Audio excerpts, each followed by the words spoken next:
as a young professional, when I first started, my background is in international studies, global affairs. So I pretty much wanted to go into, diplomacy, anything kind of related to that. But I found myself in education. My first job was I worked as a TA, a teacher assistant in elementary school.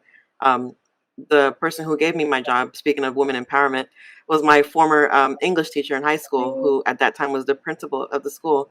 So she empowered me in that way to, you haven't secured employment yet. Why not try, this field? And I saw, during my time there, from her and others like her, I'm the kind of person that like naturally seeks mentorship from like people who I deem to be, older or whatever in their fields. So I looked out, people like her and other people who had been working at the school for, several years. So I found them to be like people who I could confide in. As to your point, I believe Angela, you had mentioned, confiding in when maybe things aren't going the way you expected, or if you're having issues with maybe a colleague or just the work itself. I think it helps out a lot just to have someone that you can talk to about whatever it is, and feel safe in that whatever you're telling them is going to remain with them.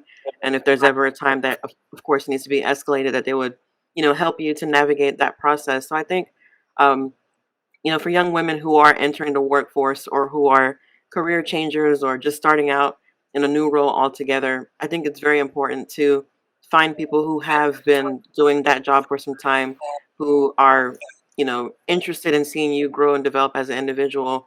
Um, and this might not be, it might take time to find this particular person, but I think it's definitely worthwhile to find someone who would help you navigate the job.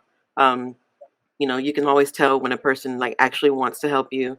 So I think it's just really taking time to, learn as much as you can. To Shawnee's point earlier, emphasizing, upskilling and everything else that it takes to be, great at what you do and what you bring to the table, and at the same time finding people who to help you make that process, go well, because you're gonna be spending some time with them, 8 hours or whatever the case may be, your work day, working on projects, different things. And, hopefully you'll build some camaraderie along the way. But, as long as you're able to get your job done and grow as a person and as a professional, I think that's really all that matters. And don't be afraid, um, as we all have said, don't be afraid to, speak up for yourself.